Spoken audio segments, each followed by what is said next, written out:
निगरां हुकूमत ने अपनी जिम्मेदारी पूरी की। इलेक्शन कमीशन इंतखाबी उम्मीदवारों की लिस्ट जारी करे। वजारत पार्लिमानी उमूर कौमी असम्बली का इजलास तलब करने की समरी वज़ीर आज़म को भिजवाएगी।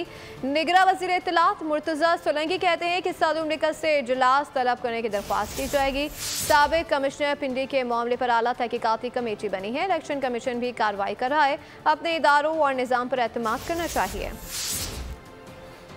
आइन के मुताबिक जैसे ही इलेक्शन कमीशन सरकारी लिस्ट जारी कर देगा और पार्टीज़ की पोजीशन सामने आ जाएगी तो उसके बाद वजारत पार्लिमानी उमूर एक समरी मूव करेगी वज़ीर आज़म के लिए और सदर साहब से दरख्वास्त करेंगे कि इजलास बुलाया जाए। मेरे ख्याल में हमने अपना काम किया है। बाकी जो कमिश्नर का मामला है उस पर एक आला तहकीकाती कमेटी बनी है और इलेक्शन कमीशन भी इस पर प्रोसीडिंग कर रहा है। तो हमें अपने इदारों पे और अपने जो निज़ाम है उस पर एतमाद करना चाहिए।